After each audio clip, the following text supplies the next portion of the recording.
अच्छा, एक बात बताइए, आजकल बहुत सारे लड़के सरकारी जॉब के लिए तैयारी कर रहे हैं और प्राइवेट जॉब के लिए मतलब बहुत कम लोग तैयारी कर रहे हैं लड़का, उनके लिए आप क्या कहिएगा? मैं साफ साफ शब्दों में यही कहना चाहूँगा कि जो लोग भी ऐसा सोच रहे हैं कि गवर्नमेंट जॉब मिल गया उनका लाइफ सिक्योर हो गया, ये उनकी गलतफहमी है। इसका मतलब कि उनके अंदर अपनी मैच्योरिटी नहीं आई हुई है। आप आंकड़ा और डेटा लेकर के चलेंगे तो आपको पता चलेगा कि अभी जो सरकारी जॉब में जो सैलरी स्ट्रक्चर है, उसमें अगर आप एक अच्छे खासे ग्रेजुएशन के बाद अगर किसी जॉब में जाते हैं तो आपको 50 से 60 हज़ार रुपया इस समय आपको सरकारी जॉब में मिल रहा है। उसमें आप ना अपने बच्चे को अच्छे से पढ़ा पाएंगे, नहीं आप अपना परिवार चला पाएंगे। पता चलेगा कि आपकी सैलरी आने के 5 दिन पहले ही आपको दूसरे से कर्ज लेना पड़ेगा अपने परिवार चलाने के लिए। तो जो बिहार के लोग ये सोच रहे हैं, हमारे बिहार के खासकर जो हमारे स्टूडेंट सोच रहे हैं कि सरकारी नौकरी लेकर के हमारा लाइफ सिक्योर करना है, उनकी गलतफहमी है। आपका मिल जाएगा, आप अपने बच्चे को ही नहीं पढ़ा पाइएगा। तो ये अपने टेम्परामेंट निकालिए, प्राइवेट नौकरी पे फोकस करिए। आने वाले समय में प्राइवेट नौकरी सबसे ज़्यादा हमारे देश में प्राइवेट नौकरी मिलने वाली है। और दूसरी बात ये कि आप ये मत सोचिए कि प्राइवेट में आपका जॉब सिक्योरिटी नहीं है। अगर आप काम अच्छे से करते हैं तो आप जो पैसे सरकारी में जॉब में 60 साल में कमाएंगे, मैं दावे के साथ कह सकता हूं कि वो आप प्राइवेट नौकरी में 50 साल में कमा करके रख सकते हैं।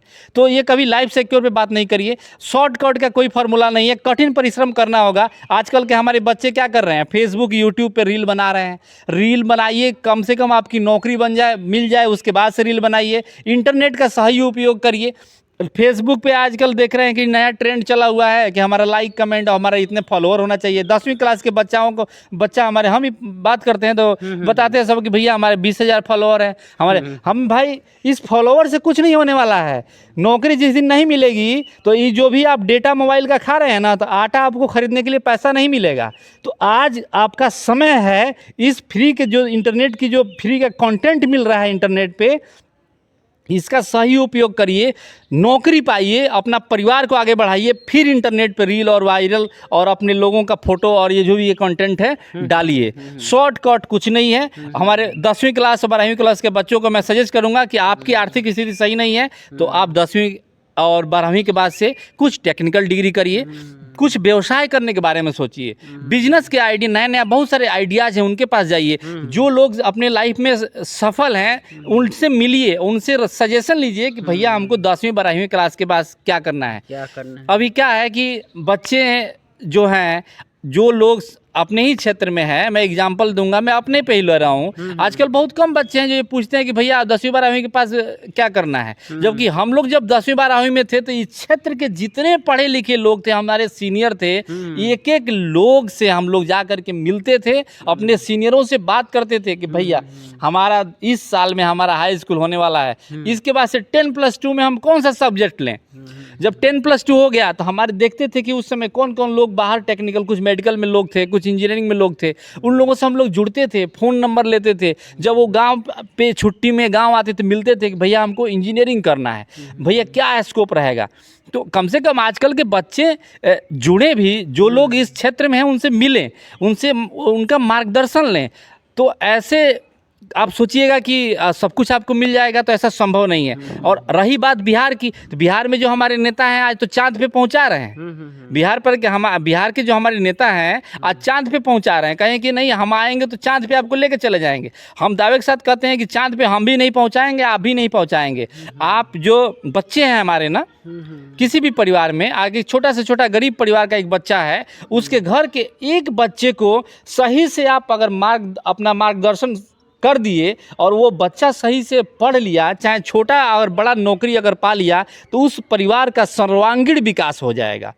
किसी भी स्टेट, देश के विकास के लिए उस देश की शिक्षा व्यवस्था सही होना चाहिए। आज हमारे देश में पेपर लीक हो रहा है, मेडिकल का पेपर लीक हो गया, नेट जीआरएफ का पेपर लीक हो गया। ये सब चीज़ पे सरकार को ध्यान देना होगा। और हमारे बच्चे भी अंधाधुंध ये सब चीज़ों के पीछे भाग रहे हैं। मैं अभी कुछ दिन पहले भी एक वीडियो बनाया हुआ था कि हमारे इस समय के बच्चों का क्या ट्रेंड चला हुआ है कि बच्चे हमारे सबसे ज़्यादा सॉफ्टवेयर और कोडिंग में जाना पसंद कर रहे हैं। ये भी गलत है। आने वाले समय में मतलब पता चलेगा कि सॉफ्टवेयर और कोडिंग में सबसे कम नौकरी मिलेगी। बाकी जो आपका जो कोर इंजीनियरिंग ब्रांच है, इलेक्ट्रिकल है, सिविल है, मैकेनिकल है, इसमें ज़्यादा जॉब मिलेंगे आपको। तो कभी भी लकीर का फ़कीर मत बनिए। जो सब लोग कर रहे हैं वो मत करिए। आप लोगों का जो अनुभव है उनसे जाके, जो अनुभवी लोग हैं उनसे जाके मिलिए, उनसे पूछिए कि हमको आगे क्या करना है, तो आप अपने लाइफ में सफल हो सकते हैं। हम बच्चों को यही कहना चाहेंगे इस अच्छा, वीडियो के माध्यम अच्छा, से। एक बात बताइए, बहुत सारे जो हम लोग बातें किए उन लोगों को, बहुत सारे लोगों को अच्छा नहीं लगेगा, तो क्योंकि कोई दिक्कत नहीं आजकल है। जो लड़का मतलब रील्स फील्स, जैसे आप बात किए कि आजकल जो रील बना रहे हैं बच्चा, वो फॉलोवर देख रहा है, सब्सक्राइबर देख रहा हाँ है, बिल्कुल देख ठीक रहा है, ना, यही चल रहा है। लेकिन इससे कुछ होने वास्तव में कुछ नहीं होने सही वाला। सही में आप 1 लाख सब्सक्राइबर अपने फेसबुक पे रखिए, यूट्यूब पे, इंस्टाग्राम पे रखिए, मैं दावे के साथ कह सकता हूँ कि उससे कुछ नहीं वाला। 100 लोगों अगर चैनल चलाते हैं उसमें से 1 ही 2 चैनल सक्सेस होता है, और आपने कम से कम आप अपने रोजी रोटी के लिए कुछ पैसे अर्न कर पाएंगे। बाकी सारे लोग इसके खेले में पूरा बर्बाद हो रहा है। हमारा युवा पीढ़ी क्या हो रही है, सोशल नेटवर्किंग में बर्बाद हो रही है। और पूछेंगे कि मनोज भैया भी सोशल नेटवर्किंग का यूज करते हैं, तो मैं अपनी लाइफ का एक जगह पकड़ने के बाद से मैं अपनी सामाजिक गतिविधियों को दूसरे लोगों को शेयर करने के लिए कि मैं समाज में क्या कर रहा हूं, उसलिए मैं फेसबुक और सोशल मीडिया का मैं सही उपयोग कर रहा हूं। हमको एक प्लेटफॉर्म मिला है अपने बारे में बताने के लिए, इस उस चीज़ को मैं बताता हूं। लेकिन आप 10वीं क्लास में हो, 12वीं क्लास में हो, और इंटरनेट की दुनिया में घूम रहे हो, इंस्टाग्राम पे आप अकाउंट अंधाधुंध चला रहे हो, फेसबुक पे, ट्विटर पे, यूट्यूब पे सब वीडियो बना बना करके, ये समय है आपका पढ़ने का। सही इस समय पे आप पढ़िए, कठोर परिश्रम करना पड़ेगा आपको। ऐसा नहीं है कि आपको नौकरी मिलने वाला है। ये समय जो आ रहा है, कुछ दिन में देखिएगा प्राइवेट नौकरी में भी एक जॉब पे कम से कम 100 एप्लीकेशन पड़ेंगे। अभी तो गवर्नमेंट जॉब में आपको इतना कठिन एग्जाम देना पड़ रहा है, प्राइवेट जॉब भी नहीं मिलने वाले हैं। और हमारे देश की जो शिक्षा व्यवस्था है उसमें मैं क्रिटिसाइज करना चाहूँगा आपके चैनल के माध्यम से कि हमारे देश में शिक्षा की जो व्यवस्था जो बनी हुई है, इसमें चेंजिंग होना चाहिए। हमारे शिक्षा की समानता क्या की, चेंजिंग होना चाहिए, इसमें क्या चेंजिंग होना चाहिए? हमारे देश की जो शिक्षा व्यवस्था की जो समानता का एक नियम आना चाहिए, जिसमें गरीब और अमीर सभी बच्चे फ्री एजुकेशन उनको मिल पाए। आप टैक्स लीजिए, सब जगह पे पैसा लीजिए हमसे, अच्छा, हम ये सब कुछ अच्छा, देना अच्छा, चाहते हैं, लेकिन अच्छा, शिक्षा में हमारे सरकार को नहीं, सुधार एक मिनट करना रोकना चाहिए। चाहिए। मनोज सर, एक बात बताइए, अभी हम देखते हैं कि मतलब कि वो हमारे देश में मतलब कि टॉप 10 में जो करोड़पति हैं, वो बहुत मतलब कि अगले अगले साल की अपेक्षा, 2023 की अपेक्षा इस साल जो कि इंडिया छोड़कर जा रहे हैं, इस पर आप क्या कहिएगा? हाँ, इस पे मैं यही कहना चाहूँगा कि जो अन्य देश हैं वहाँ पे लिविंग के जो स्टैंडर्ड है, ईज ऑफ लिविंग जो है, वहाँ पे इंडिया से कहीं भी ज़्यादा है। दूसरा चीज़ ये है कि जो वो अपने आप को इंडिया से ज़्यादा कहीं ना कहीं सुरक्षित मानते हैं, दूसरे देश में जा रहे हैं। इंडिया में क्या है, माहौल अभी है कि जो लोग भी स्टेबल हो रहे हैं या उच्च शिक्षा में जा रहे हैं, वो पहला तो ज़्यादा से ज़्यादा पैसे अर्न करने के लिए दूसरी कंट्री में जा रहे हैं। जो लोग हमारे देश के कुछ अमीर लोग हैं, वो अपने लाइफ को सिक्योर और शांति व्यवस्था, जिस कंट्री में उनको एक खुशनुमा जो माहौल मिल रहा है, उसको प्राप्त करने के लिए जा रहे हैं। क्योंकि अभी जो हमारे देश का एक माहौल है, एक हमारे देखने में जो है स्टेबल तो है, हम तो अपने देश में सुरक्षित हैं, लेकिन कहीं ना कहीं जो हमारे ब्रिटेन है, जो भी अन्य देश हैं, जो हमारे जो साउथ की कंट्रीज हैं, अमेरिका, ये सब है, वहाँ पे जो स्टैंडर्ड है लाइफ को जीवन यापन करने का, अभी हमारे देश में नहीं है। हमारे देश में हर इंसान को उसको सबसे ज़्यादा दिक्कत और उसको सबसे ज़्यादा डर उसको अपने स्वास्थ्य के प्रति रहती है। खुदा न खास्ता किसी भी परिवार में अगर किसी भी प्रकार की बीमारी हो जाती है तो वो परिवार की बुरी तरह से बर्बाद हो जाता है। और मैं शिक्षा व्यवस्था में कहूँ कि अभी शिक्षा हमारे देश की, भारत की जो एजुकेशन सिस्टम है, ये इतना ज़्यादा कॉस्टली होता जा रहा है कि आने वाले समय में जो अमीर लोग होंगे, जो पैसे वाले लोग होंगे, उन्हीं के लड़के उच्च शिक्षा को ग्रहण करेंगे। नहीं तो बाकी जो भी लोअर क्लास की, मिडिल क्लास की जो फैमिली है, इनको उतना ही शिक्षा दिया जाएगा कि ये बच्चे सिर्फ सिग्नेचर करेंगे, इनको क्वालिटी एजुकेशन नहीं मिलेगा, किसी भी प्रकार के इनको टेक्निकल एजुकेशन नहीं मिलेगा। जब टेक्निकल एजुकेशन नहीं मिलेंगे, हायर शिक्षा नहीं मिलेंगे, तो इनकी गरीबी का उन्मूलन करने में ये बच्चे कामयाब नहीं होंगे। अपने परिवार को कहीं ना कहीं जो मिडिल क्लास से अपर ग्रेड में जाने के लिए इनको कभी मौका नहीं मिलेगा, क्योंकि उस तरह का ये इनको एजुकेशन सिस्टम नहीं मिला है। हमारे भारत देश की जो एजुकेशन सिस्टम है कॉस्टली होती जा रही है। मैं एग्जांपल देना चाहूँगा कि अगर प्राइवेट से, अगर इंडिया में अगर कोई माता पिता किसी बच्चे को डॉक्टर बनाना चाहता है तो कम से कम 1 से सवा करोड़ रुपया होना चाहिए।